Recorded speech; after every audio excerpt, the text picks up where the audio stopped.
Coming up today, South Korea's ruling Saenuri Party is embroiled in more infighting after the party's Innovation Committee welcomed a handful of defectors back into the fold without consulting other lawmakers.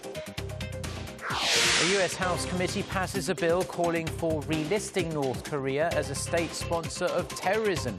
It says the regime meets the criteria for designation. Plus, a British politician has died after she was stabbed and shot in northern England. A man was quickly arrested after the attack. Stay tuned for these stories and more.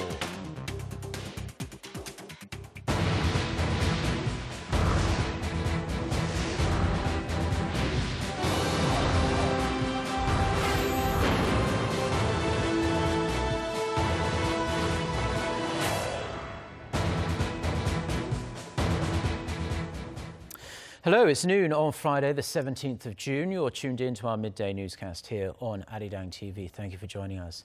I'm Mark Broom. Our top story this afternoon, President Park Geun-hye has stressed the need to foster job-creating growth engines in the tourism and culture sector and to better cater to the needs of foreign visitors. The president was speaking at a forum at the presidential office of Cheongwa-dae on enhancing the competitiveness of the two industries. She said the government will focus on creating new tourism content based on the features of different regions in Korea and improving the overall quality of tour programs, which have come under criticism in the past. Deregulation will follow to support the expansion of the industries. A new commission will also be launched to help deepen integration and synergy between the relevant ministries and those sectors. Korea's ruling Saenuri Party has descended into bitter infighting yet again, this time over the decision to take back a handful of lawmakers who jumped ship in the run-up to the April general election. Lawmakers within the pro-President Park faction are furious. The party's Innovation Committee gave the green light for 7 independent lawmakers to come back without consulting them first. The lawmakers left the party after failing to clinch nominations for the general election. Now, moderate lawmakers within the ruling party admit the decision was inevitable, but said it was done behind their backs and too quickly. Officials say the ruling party is considering holding either a closed-door meeting this afternoon or convening a general meeting in a bid to resolve the rift. Korea's finance minister says the government is planning measures including active fiscal support to revitalise the economy. His comments have further fuelled speculation the government will inject extra funds into the budget in the second half of this year. Our Hwang Ji-ae has the details. Korea's finance minister Yoo Il-ho expressed the government's resolve to put the economy back on track to a solid recovery. He made the remarks in a meeting with the heads of major institutions on Friday. Facing downside risks like sluggish exports and domestic demand, we will try to breathe new life into each economic sector and think about ways the government can take a more active role in revving up the economy. The Korean economy has seen its exports plunge for almost a year and a half, while uncertainties stemming from a possible rate hike by the U.S. Federal Reserve and the UK referendum next week on whether to stay in the European Union are posing more threats to the economy. The conditions at home don't look so bright either. The government's corporate restructuring drive, which is expected to result in massive and inevitable job losses, is spooking the already sluggish job market. Experts cite the country's snowballing household debt, which is at around $1 trillion as a major reason behind sluggish spending. With the lingering uncertainties both in and outside of the country, pundits are saying that the finance minister's latest remarks indicate the government may introduce a supplementary budget in the second half of the year. The Bank of Korea governor also emphasized the importance of a policy mix, meaning both fiscal and monetary support to prop up the economy after it lowered its key rate to a historic low of 1.25% last week. Hwang Ji-ae, Arirang News. Now, a bill has been approved in the United States that takes lawmakers there one step closer to redesignating North Korea as a state sponsor of terrorism. Our Foreign Affairs correspondent, Gon Soa, with the details. The 2014 cyber attack on Sony Pictures, hackings into South Korean agencies, as well as the bombing of a South Korean passenger jet, a case that goes all the way back to the 1980s. These are among 21 terror acts subject to re-examination as to whether North Korea should be redesignated as a state sponsor of terrorism by the U.S. On Thursday, a bill was approved by a House committee which calls for the State Department to report to Congress on the issue within 90 days, and then it has to pass the full House and Senate. U.S. Congressman Ted Poe, who proposed the bill, says when Pyongyang was taken off the list in 2008, it was for, quote, completely diplomatic reasons. Currently, Iran, Sudan, and Syria are designated as terror-sponsoring nations. Cuba has been excluded since last year. Kwon So-ah, Arirang News. A British Member of Parliament, Joe Cox, has died after being stabbed and shot in the street in northern England. The shocking attack has led to the temporary suspension of campaigning for next week's EU referendum. Park Jong-hong tells us more. The victim was a vocal supporter of Britain remaining in the European Union. Joe Cox, a lawmaker with the opposition Labour Party, was preparing to hold a meeting with her local constituents in Birstall near Leeds when she was shot and stabbed. Police have arrested the attacker, a 52-year-old man, and recovered weapons, including a firearm. They say they are working on the assumption that it was a lone incident. With the nation in shock, British politicians have been paying tribute, and both sides of the EU referendum debate have suspended campaigning until the weekend out of respect. It's right that we're suspending campaigning activity in this referendum, and everyone's thoughts will be with Jo's family and with her constituents at this terrible time.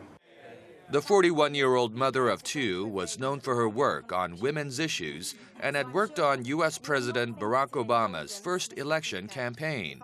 Mrs. Cox was the first sitting MP to be killed in the UK since 1990. Park Jong-hong, Arirang News.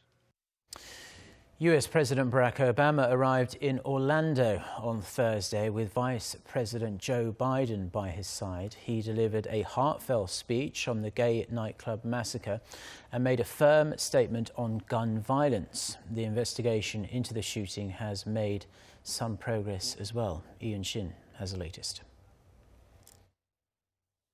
The investigation into the shooting in Orlando has revealed that the shooter Omar Mateen exchanged text messages with his wife Noor Salman during the rampage. Officials said Thursday Salman also tried calling her husband several times after the attack was reported, but while it was still in progress. While Mateen's motives are still not clear, prosecutors say Salman could face charges for failing to warn authorities about the attack and potentially as an accessory to murder. Also on Thursday, President Obama arrived in the city with Vice President Biden to meet with friends and relatives of victims and survivors of the attack. Offering his condolences and firm hugs, the U.S. president also addressed the ongoing national debate on gun control that's been revived by the shooting. Those who defend the easy accessibility of assault weapons should meet these families and explain why that makes sense. Later, President Obama laid 49 white roses at a memorial nearby to commemorate the victims. The president has advocated for stronger gun control legislation, but Congress has yet to take action. Democrats in Congress are seeking a vote next week on a measure to expand background checks for gun sales and to stop people on terror watch lists from buying guns. But analysts are skeptical about whether it has enough support from Republicans to pass. Ian Shin, Arirang News. Now staying with international news, and the Cockpit voice recorder from the doomed EgyptAir plane which crashed into the Mediterranean Sea last month has been found. Damaged, but with its memory unit intact, hopes are rising. It could contain decisive clues into what exactly happened on that day. Hwang Ho-ju reports. A day after Egyptian authorities located the wreckage in the middle of the Mediterranean, investigators reported that the search team had recovered the Cockpit voice recorder. In spite of the device's damaged body, the main memory unit is said to be intact. one of the plane's two black boxes, it's believed to have 2 hours of recordings of the conversations that took place in the cockpit before the crash. As the recorder even has the capability of picking up a person breathing, the extracted recording may shed some light on the cause of the last month's crash. The discovered voice recorder has been taken to Alexandria to be studied. The search for the other black box will continue, as it should also hold critical information about the crash that killed all 66 people on board. Hwang Woo-jun, Arirang News. Now back here in Korea, a local court has rejected an arrest warrant sought for the former chief of Oxy Korea in relation to the company's toxic sterilizer scandal. The Seoul Central District Court said the evidence compiled thus far against John Lee is not strong enough to justify his arrest. Prosecutors suspect that Lee did not take due measures even after receiving complaints from customers over the side effects of Oxy's humidifier sterilizer. He's also accused of false advertising after he said the product was safe for children, even though its safety had not been confirmed. The sterilizer was blamed for the deaths of around 100 people and serious illnesses, among many others. Korean-American John Lee, currently CEO of Google Korea, had served as the chief of Oxy's Korea branch for 5 years, from 2005. Korea's top shipbuilder, Daewoo Shipbuilding and Marine Engineering, has maintained its place as the world's largest shipbuilder by order backlog for 19 straight months now. According to global researcher Clarkson Research Services, Daewoo Shipbuilding had the largest order backlog, totaling almost 7.5 million compensated gross tons as of the end of May. Samsung Heavy Industries and Hyundai Heavy Industries came in second and third, respectively. Their comparable figures were both slightly under 4.4 million CGTs. The shipbuilder, however, Daewoo that is pushing ahead with a major restructuring plan as it's reeling from massive losses due to an industry-wide slump. Korea's top 3 shipbuilders announced this week that they will cut 6,000 jobs this year to cope with the declining global orders. Now, one company that isn't really suffering too many troubles at the moment is Samsung, and it has received more accolades. It picked up another first-place ranking in a survey of Asia's best brands after earning the top scores in a recent brand reputation study just a week ago. Oh Jung-hee has the details. Samsung has topped a recent survey as the most trusted company with the best reputation in the Asia-Pacific region for a 5th straight year. The survey on consumer brand perception was conducted by Hong Kong media magazine Campaign Asia Pacific and global market researcher Nielsen. Apple came in second, moving up 2 spots from the year before, followed by Sony, Nestle, and Panasonic. LG, another Korean consumer electronics company in the top 10, ranked 7th, and Korean retailer Lotte ranked 16th, rising a notch from the previous year. Samsung's first-place finish comes after it got the highest marks on brand reputation a week ago on a survey by U.S. market researcher Reputation Institute, thanks to its attractive marketing campaigns, active social responsibility, and company culture. The Asia's Top 1,000 Brands survey covers 13 markets in the Asia-Pacific region, including Australia, China, Hong Kong, India, Japan, Singapore, and Korea. The study deals with brands in 14 major categories such as food, consumer electronics, retail, and personal care. Oh Jung-hee, Arirang News. Now, the advantage of 3D printing is that it can be perfectly customized for its users. And for the first time in Korea, doctors have successfully implanted a 3D printed heel into a patient suffering from a tumor in his bone. Kim Hae-sung reports. Gray titanium sculpted using state-of-the-art 3D printing technology. As highly pressurized air is pumped into the box, you can see the implant taking shape. With a CT scan, a 3D implant design, and a laser beam to melt the titanium, a skull is created. Using the same process, a heel bone was printed for a male patient in his early 20s who had a tumor removed from his left feet. Using conventional surgery methods, this young man who currently serves in the military would have to have his foot amputated to stop the tumor spreading to other parts of his body. But armed with a 3D printer, the medical team was able to make a heel bone for him in just 2 weeks.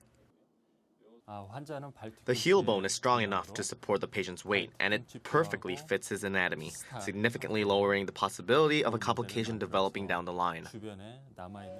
According to medical experts, more than 100 3D printed implant surgeries have been performed in Korea so far. One such surgery was done on a 16-year-old girl who developed a tumor on her pelvis in 2015. The 3D printed pelvic bone cut the surgery time in half to 4 hours, speeding up the patient's recovery time and enabling her to walk within a week of the surgery instead of the usual 4-week period. This is an X-ray that was taken of Miss Kang last month. You can see the ligaments have grown out and is perfectly attached to the implanted pelvic bone, meaning the surgery was a success. As the number of successful surgeries rises, the use of 3D printing for medical applications is expected to grow even further. But at the same time, doctors add that the 3D printing market is still in its early stages and very costly. Patients also need to be closely monitored in case there are any unknown long-term consequences. Kim Hae-sung, Arirang News.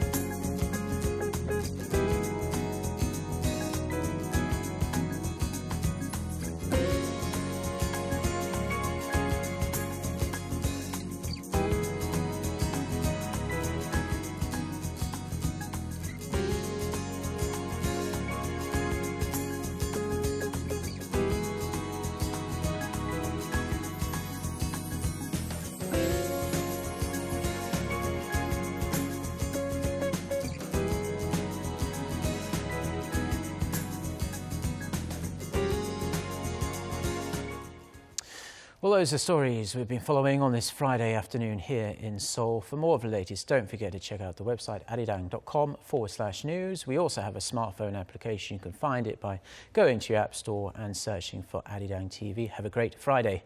Goodbye.